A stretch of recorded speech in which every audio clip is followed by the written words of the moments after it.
tubig. Hindi deliver sa amin. Yung kinukuha ko dati, malis ako, sinawalan ako ng galon.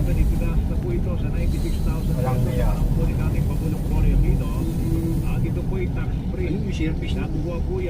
Ay, di ba nawalan ka kamong galon? Napalitan lang, hindi nawalan. Nakakuha na. Nakuha na. Buti na-recover mo pa. Kamali sila ng bigay. Kapal.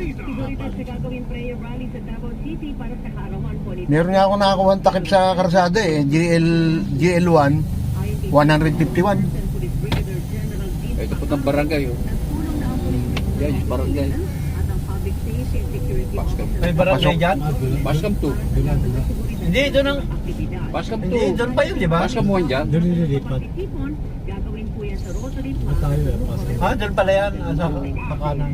Ang Paskam buwan na yun, may alto pa Eh doon pala sa atin.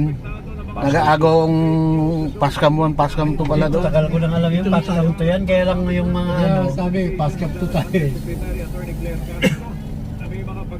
Pagka binuksan to, marapit tayo dito. Paskam to na tayo. Oh, yung binuksan sa circle dito, yung may daanan dyan, mas malapit talaga tayo dito.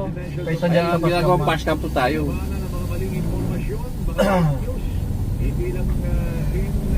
Tulog na ako, parang nag-aalim siya. Samantala, ng Central Provincial Police Office, wala pong naitapan ng election-related violence sa mahigit 20 rest areas of concern sa kanilang lalawigan.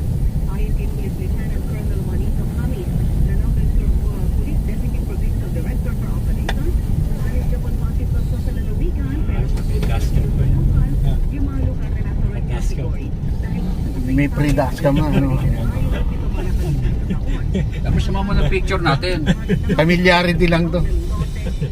Ano yan, pang Facebook niya. Baliktad niya. Ganyan ako hindi marunong. Video? Video, pero pag-ipan mo na. I-upload. Upload sa Facebook.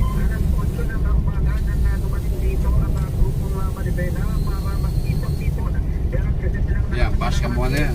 Paskam 1.